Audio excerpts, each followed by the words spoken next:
গোলাপ নীলাম গাধা নীলাম নীলাম রজনীগন্ধা মনের সুখে মালা গেথেছি সকাল থেকে সন্ধ্যা। জোরে বলুন না, জোরে বলবেন না সুবহানাল্লাহ। ঝিমালে হবে না, আপনাদেরও বলতে হবে। শুরু করেন। গোলাপ নীলাম গাধা নীলাম নীলাম রজনী গন্ধা মনের সুখে মালা গেথেছি সকাল থেকে সন্ধ্যা। একবার দেখা দাও যদি ও গো কামলিওয়ালা, হাসি মুখে পরাবো তোমার হাজার ফুলের মালা। বলো ইয়া রাসূলাল্লাহ ইয়া হাবিবাল্লাহ, বলো বলো ইয়া রাসূলাল্লাহ ইয়া হাবিবাল্লাহ। সাদা ফুলকে প্রশ্ন করি রংটি কোথায় পেলে, সাদা ফুলকে প্রশ্ন করি রংটি কোথায় পেলে। নবীজির ওই দাঁত মোবারক সাদা ছিল বলে, তাই সাদা ফুলকে তুলে তুলে গেথে রাখলাম মালা, হাসি মুখে পরাবো তোমার হাজার ফুলের মালা। বলো ইয়া রাসূলাল্লাহ।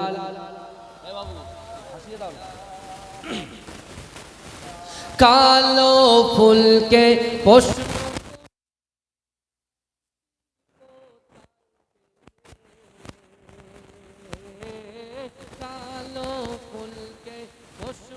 করি রংটি কোথায় পেলে। নবীজির ওই কেশ মোবারক কালো ছিল বলে, তাই কালো ফুলকে তুলে তুলে গেথে রাখলাম মালা, হাসি মুখে পরাবো তোমার হাজার ফুলের মালা। বলো ইয়া রাসূলাল্লাহ ইয়া হাবিবাল্লাহ। লাল ফুলকে প্রশ্ন করি রংটি কোথায় পেলে, লাল ফুলকে প্রশ্ন করি রংটি কোথায় পেলে। নবীজির ওই খুন মোবারক লাল ছিল বলে, তাই লাল ফুলকে তুলে তুলে গেথে রাখলাম মালা, হাসি মুখে পরাবো তোমার হাজার ফুলের মালা। আল্লাহুম্মা। পুরো মাইকে মুখ দিচ্ছি, তারপরে কথা আওয়াজ বেরোচ্ছে, সাউন্ডটা বাড়াও, চেপে রাখলে হবে না।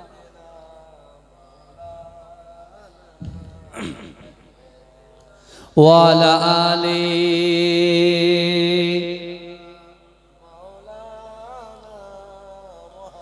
একটু জিকির করুন। লা ইলাহা ইল্লাল্লাহ লা ইলাহা ইল্লাল্লাহ লা ইলাহা ইল্লাল্লাহ মুহাম্মাদুর রাসূলুল্লাহ।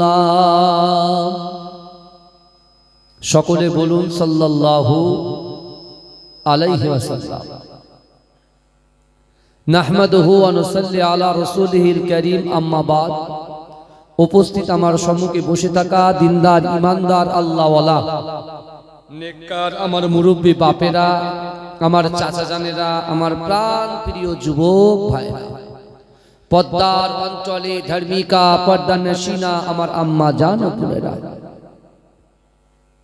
মহাসম্মানিত এ গ্রামের যোগ্য ইমাম সাহেব, মুয়াজ্জিন সাহেব, কমিটি সাহেবান গণেরা, আল্লাহ পাক রব্বুল আলামিনের দরবারে লাখ কোটি শুকরিয়া জ্ঞাপন করি যে আল্লাহ পাক রব্বুল আলামিন আজিকার দিনেতে আমাদের মতো গুনাহগার, খাতাকার, সিয়াকার, নাচিস বান্দা বান্দিগুলোকে দুনিয়ার মোহ ছাড়িয়ে এই জান্নাতের বাগানের ভিতরে কোরআন, হাদিস, ইজমা, কিয়াসের কিছু কথা শোনার এবং বসার তৌফিক ইনায়েত করে দিয়েছেন। সকলে উচ্চ আওয়াজে বলুন আলহামদুলিল্লাহ। তারপর পরেই শান্তির দূত, সাম্যবাদের সদাচারী, ইমামুল আম্বিয়া, খাতামান নবিয়িন, ইমামুল হুদা, নূরুল আলা নূর, নূরে মুজাসসাম, হাবিবে লবিবে তবিব জনাবে মুহাম্মদ মুস্তাফা, সকলে বলুন সাল্লাল্লাহু আলাইহি ওয়াসাল্লামের রওজা মুবারাকে, মাজার মুবারাকে কোটি কোটি দরুদ ও সালাম। সকলে বলুন সাল্লাল্লাহু আলাইহি ওয়াসাল্লাম। আজকে আমরা এই জান্নাতের বাগানের ভিতরে যারা উপস্থিত হয়েছি, আমার আল্লাহ পাক রব্বুল আলামিন আমাদের জন্য বিশ্ব নবী রাসূল সাল্লাল্লাহু আলাইহি ওয়াসাল্লামের উপরে পবিত্র আল কোরআন নাজিল করেছেন। সেই কোরআনের ভিতরে আমার আল্লাহ পাক রব্বুল আলামিন স্পষ্ট ভাষায় তার বান্দা এবং বান্দীকে জানিয়ে দিয়েছেন, ও আমার বান্দা বান্দীরা, আমি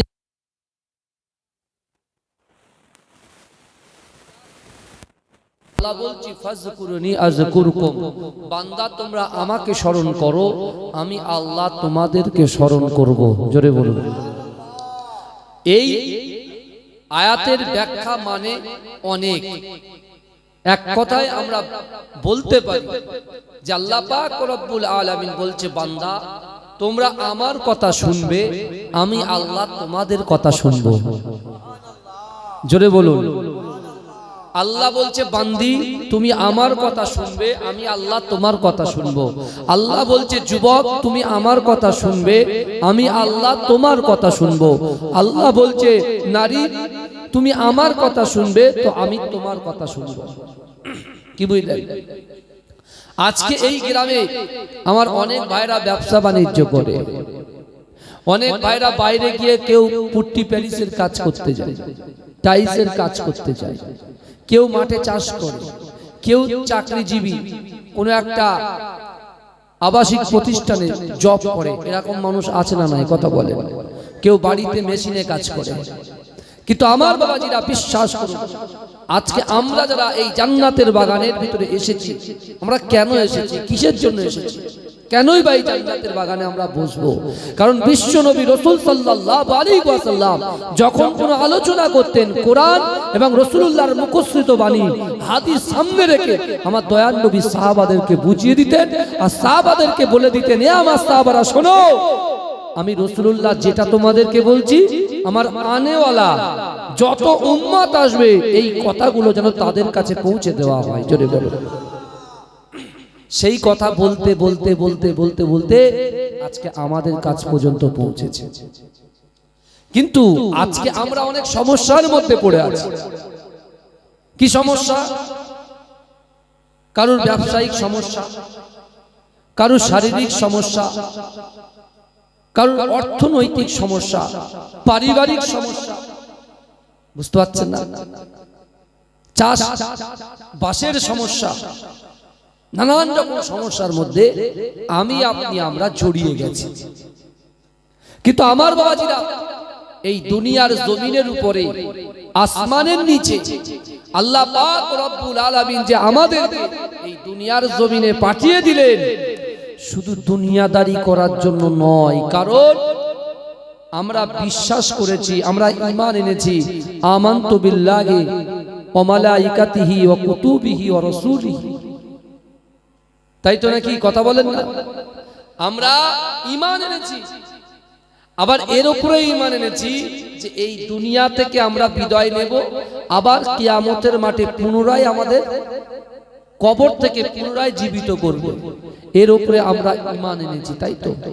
কিন্তু আমার বাবাজিরা, দুনিয়ার জমিনে চলতে গেলে অর্থের প্রয়োজন, ব্যবসার প্রয়োজন হয়, বাণিজ্যর প্রয়োজন হয়, ঘুমানোর প্রয়োজন হয়, কিন্তু ওই কবরের যে লাইফ, ওই কবরের লাইফটাকে সুকুমায় করতে গেলে যেমন করে আপনি দৈনন্দিন পার্টিকুলার একেবারে রুটিন অনুযায়ী আমরা কি করছি, ঠিক টাইমে খাচ্ছি, ঠিক টাইমে ব্যবসা করছি, ঠিক টাইমে দোকানে যাচ্ছি, ঠিক টাইমে ছেলেদেরকে স্কুলে নিয়ে যাচ্ছি, ঠিক টাইমে স্কুলের সামনে গিয়ে দাঁড়িয়ে আছি, ছেলেকে নিয়ে আবার বাড়িতে আসছি, কথা ঠিক না ভুল? কিন্তু আমি আপনি আমরা শরিয়াতটা কতটুকু মানছি, আল্লাহর কথাটাকে কতটা বাস্তবায়িত করছি, রাসূলুল্লাহর কথাটাকে কতটা প্রাণ দিয়ে আমরা মান্যতা দিচ্ছি, এটা কিন্তু একটু ভাববার বিষয় আছে। আপনি দেখুন, আমরা দৈনন্দিন 3 বেলা খাই। ব্রেকফাস্ট সকালবেলা ঘুম থেকে উঠে খাই, দুপুরে আমরা লাঞ্চ করি, আবার রাত্রে ডিনার করি, এর ভিতরে আমাদের মুখ চল, কথা ঠিক না ভুল? কথা বলেন বাবাজি।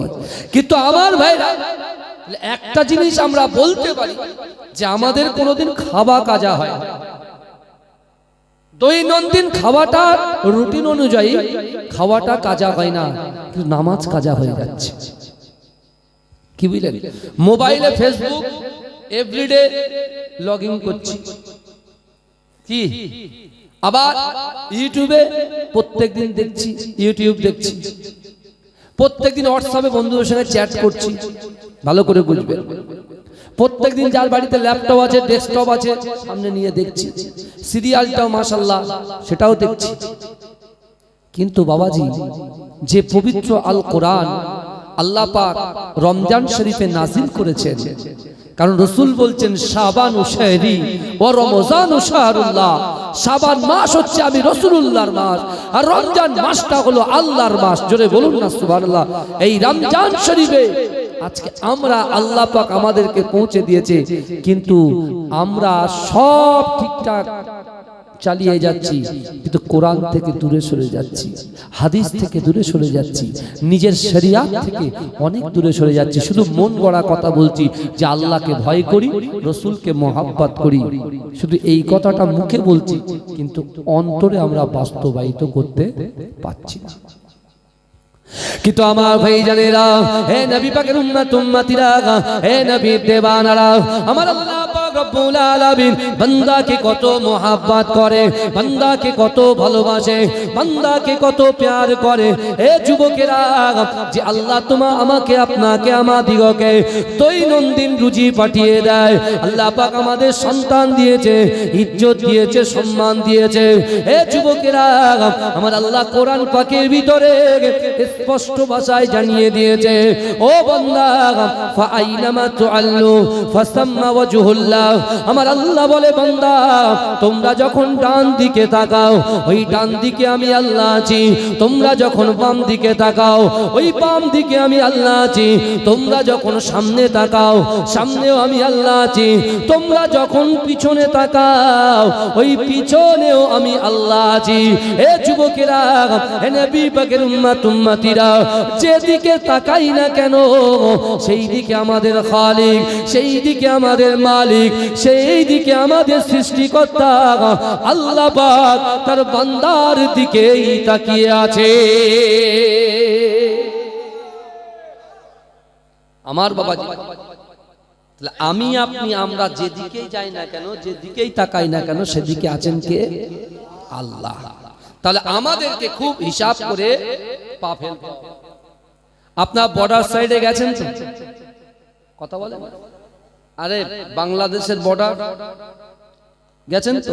তা বর্ডার সাইডে গিয়ে আমরা কত বিচক্ষণতার সাথে চলি বলেন তো? না, আমরা জানি ওই জায়গায় গেলে রেড জোন, ওটা গ্রিন জোন, আমরা গ্রিন জোন পর্যন্ত যাই, রেড জোনে কিন্তু আমরা যাই না। যদি যাই অ্যারেস্ট হয়ে যায়। কথা ঠিক না? যদি যাই কি হয়ে যাব? অ্যারেস্ট হয়ে যাব, পাকড়ে নেবে। তাহলে ওটা বুঝলে কবরে যে দুজন ফেরেশতা আসবে তাদের কিছু চোখ থাকবে না, কানা ফেরেশতা দিয়ে দেবে। তখন আপনি কি করবেন? আপনি রেড জোনে যাওয়ার ভয়ে আপনি শৃঙ্খলাবদ্ধভাবে চলছেন, আর যখন শরিয়াতের জায়গা আসছেন, আপনার কণ্ঠগোরে যখন মুয়াজ্জিনের আজান ঢোকে, আসসালাতু খায়রুম মিনান নাওম, ঘুম থেকে নামাজ উত্তম, তখন আপনি কি করেন? ফজরের নামাজ আজান যাওয়ার পরেও বাড়িতে শুয়ে থাকি, শয়তান গা হাত পা টিপে দেয়, আপনি মসজিদে ঘুমান।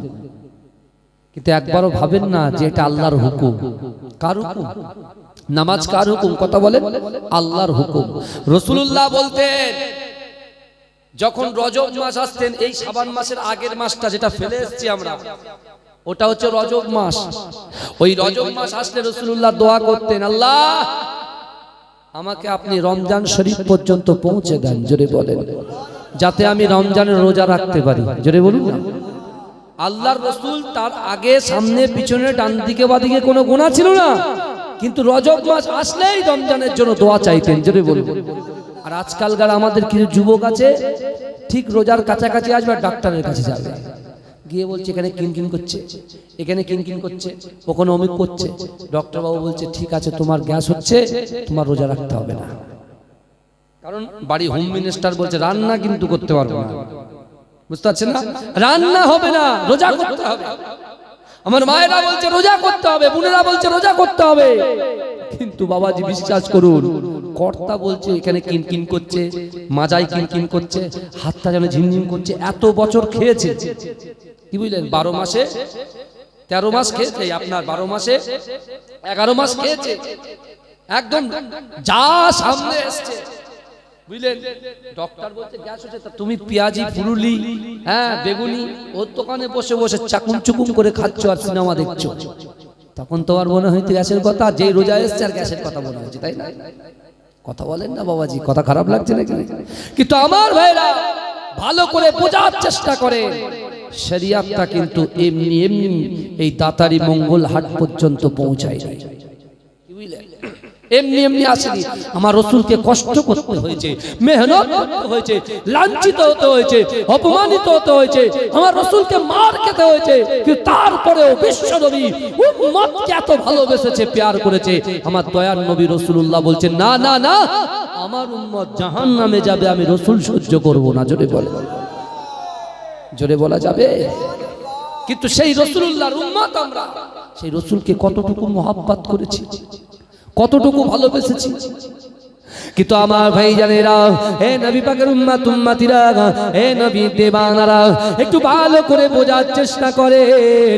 বিশ্ব নবী রাসূলুল্লাহ সাল্লাল্লাহু আলাইহি ওয়াসাল্লাম বলেছেন, শাবান মাসের ভিতরে একটা রাত আছে, যেটাকে আমরা বলি লাইলাতুল বরাত, শবে বরাত। এ যুবকেরা, ওই শবে বরাতের রাতের বেলা আমার আল্লাহ পাক প্রথম আসমানে এসে তার বান্দা বান্দিকে বলে, ও বান্দা, কার রুচি লাগবে বলো, আমি আল্লাহকে বলো, কার সম্পদ লাগবে আমি আল্লাহকে বলো, যার যার মনের কথা, কষ্টের কথা, অন্তরের কথা, ইচ্ছার কথা, আকাঙ্ক্ষার কথা, ও বান্দা, আমি আল্লাহ তোমাদেরকে সৃষ্টি করেছি। আমার বান্দা বান্দিরা আমাকে মুহাব্বত করে, আমাকে ভয় করে, আমার রাসূলুল্লাহর মুহাব্বত ভালোবাসা নিয়ে নামাজের মাসাল্লায় আমি আল্লাহর কাছে যেটা চাইবে, আমি আল্লাহ পাক সেই চাওয়াটাকে কবুল করে নিয়ে তোমাদের তাকদীরটাকে পরিবর্তন করে দেব। আমার বাবাজিরা, এই তাই তো শবে বরাত আসছে না? কবে বলেন তো? হ্যাঁ, বুঝতে পেরেছেন? শবে বরাত আসছেন, ওই শবে বরাতের রাতে আমরা ঘুমিয়ে কাটাবো, তাই তো বাবাজি? কথা বলেন না? ইবাদত বান্দেগি করে কাটাতে হবে পুরো রাতটা, কারণ এই শবে বরাতের রাতটা হলো ভাগ্য নির্ধারণের রাত, কি বুঝলেন? আর আল্লাহর কোরআন বলছে, বান্দা ইজা জা আজালুহুম লা ইস্তাখিরুনা সাআতাও ওয়া লা ইস্তাকদিমুন, অর্থাৎ মৃত্যু যখন আসবে 1 সেকেন্ড লেট করা হবে না, 1 সেকেন্ড দেরি করা হবে না। তাহলে আমাদের পূর্বপুরুষ যারা কবরে শুয়ে আছে তাদের মাগফিরাতের জন্য দোয়াও চাইতে হবে। কথা ঠিক না বল? কথা বলেন না বাবাজি, দোয়া চাইতে হবে কি হবে না? দরুদ শরীফ পড়েন, আল্লাহুম্মা